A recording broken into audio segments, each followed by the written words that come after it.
শান্ত সকাল শান্ত মন, নরম রোদে জেগে ওঠে দিন, নীরব হাওয়ায় মেলে মন, চিন্তায় ভিড় ধীরে সরে যায়, শান্তির পথে হাঁটে মন। এই সকালের কোমল আলোয় নিজেকে খুঁজি নিজেকে পাই, শান্ত সকাল বলেই বুঝি, শান্ত মন আজ কথা বলে যায়। গুড মর্নিং বন্ধুরা, কেমন আছো তোমরা সবাই? আশা করছি সবাই খুবই ভালো আছো, আমিও ভালোই আছি। তো সকালবেলা তোমাদের ফ্রিজটা খুলে দেখিয়ে দিলাম, তো কারণ হচ্ছে কালকের মাছগুলো নিয়ে এসেছিলাম শনিবারে, এটা রবিবারের ব্লগ। তো রবিবার দিন আমার বর সকালবেলা অফিস চলে গেছে, তো আমি কি করব যে কালকে মাছগুলো নিয়ে এসেছিলাম। মাছগুলো দেখো, এখানে কিছুটা জ্যান্ত কই মাছ আছে, সেই মাছের জলটা চেঞ্জ করে নতুন জল দিয়ে দিলাম, কারণ এরকম ভাবে রেখে দিলে জলটা মানে মাছটা অনেকদিন ধরে বাঁচে। কারণ জ্যান্ত মাছ ওই যে কেটে ফ্রিজে রেখে দিয়ে খাবো, সেটার থেকে এইদিকে জলের মধ্যে রেখে দিলে যেদিন যখন খাবো তখন আবার হচ্ছে একটা একটা করে কাটবো আর খেয়ে নেবো, সেটাই হচ্ছে খাওয়া উচিত। আর সেটাই মানে খাওয়াটা ভালো, কারণ জ্যান্ত মাছে কি খেলে জানোই তো রক্ত হয়। তো যাই হোক, এখানে গুজরাটে বসে এরকম কই মাছ পাওয়া যায়, সেটাই অনেক ব্যাপার। তো যাই হোক, ফ্রিজ থেকে সব মাছ টাছগুলো বের করে নিলাম। কিছু মাছ আছে, কই মাছ তো আমার বর খায় না, তো তার জন্য রুই মাছ নিয়ে আসা হয়েছে, আর কই মাছ আমার জন্য নিয়ে আসা হয়েছে। একটা কই মাছই প্রায় 200-250 গ্রাম। তো যাই হোক, ওইখানে ওইদিকে জিরের জলটা খেয়ে নিলাম, কারণ জিরের জলটা আমি প্রায় সপ্তাহে 5 দিন খাওয়ার চেষ্টা করি। আর লেজাটা কেটেছে দেখো মাছের।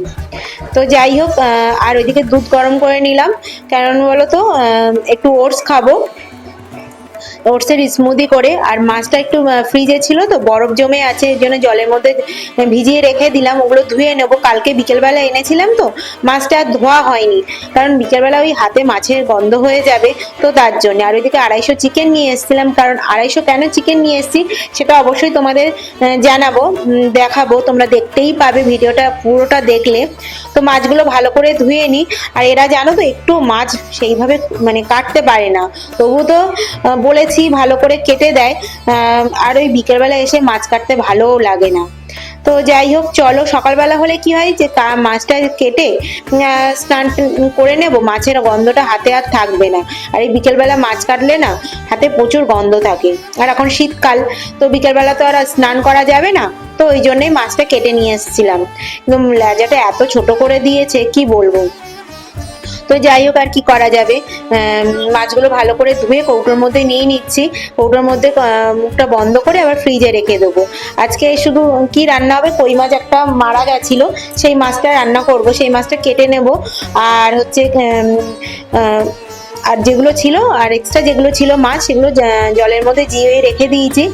আর এই যে দেখো, এই যে চিকেনটা কেন এনেছি, 250 চিকেন, 250 চিকেন দুজনে তো আর হয় না, কেন নিয়ে এসেছি সেটা অবশ্যই তোমরা দেখতে পাবে।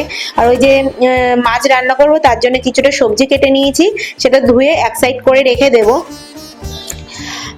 আজকে আলু, বেগুন আর শিম দিয়ে বড়ি দিয়ে মাছের ঝোল করবো, জ্যান্ত মাছের ঝোল। আর এই যে দেখতে পাচ্ছ, ওটা হচ্ছে চিকেনের পা। চিকেনের পা অনেকে হয়তো খাও না, কিন্তু আমি খাই, আর খেতে ভালো লাগে। আমার বর খায় না, তো ওই জন্য 250 চিকেন নিয়ে আসা হয়েছিল। কিন্তু এই চিকেনটা লাস্টে 250 চিকেন না, পরে আবার 1 কিলো চিকেন নিয়ে আসা হয়েছিল, কারণ সেটা পরের ব্লগে তোমরা জানতে পারবে। তো কেন এই 250 চিকেন ছাড়া আরো 1 কিলো চিকেন, 1 কিলো চিকেন আনতে হয়েছিল।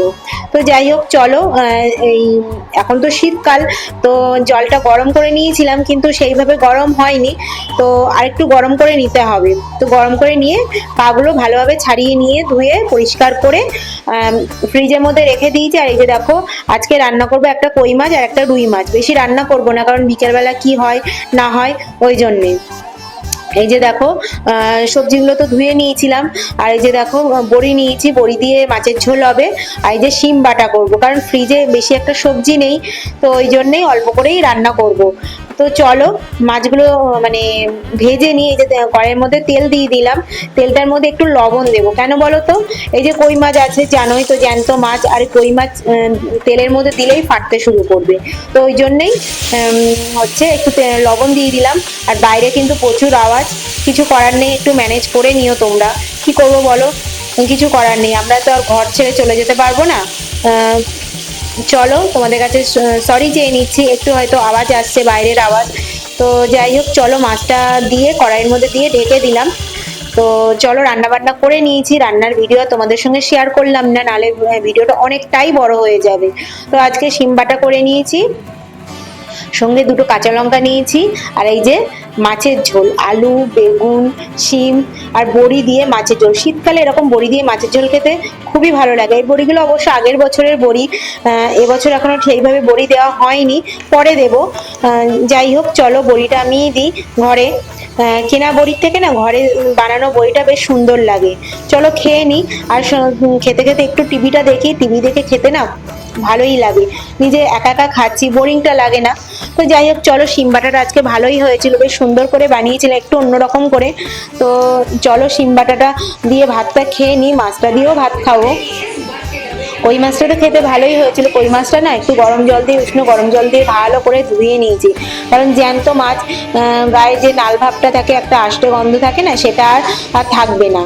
তো তোমরা যখনই মাছ, বিশেষ করে জ্যান্ত মাছ যখনই রান্না করবে না, একটু উষ্ণ গরম জল দিয়ে নুন দিয়ে ভালো করে কচলে ধুয়ে নেবে, তাহলে মাছের যে একটা আঁশটা গন্ধ থাকে সেই গন্ধটা থাকবে না। এই যে দেখতে পাচ্ছ কই মাছটা কত বড়, এর থেকে আর একটা মাছ আছে, ওই মাছটা আরোই বড়, তোমরা অবশ্যই দেখতে পাবে।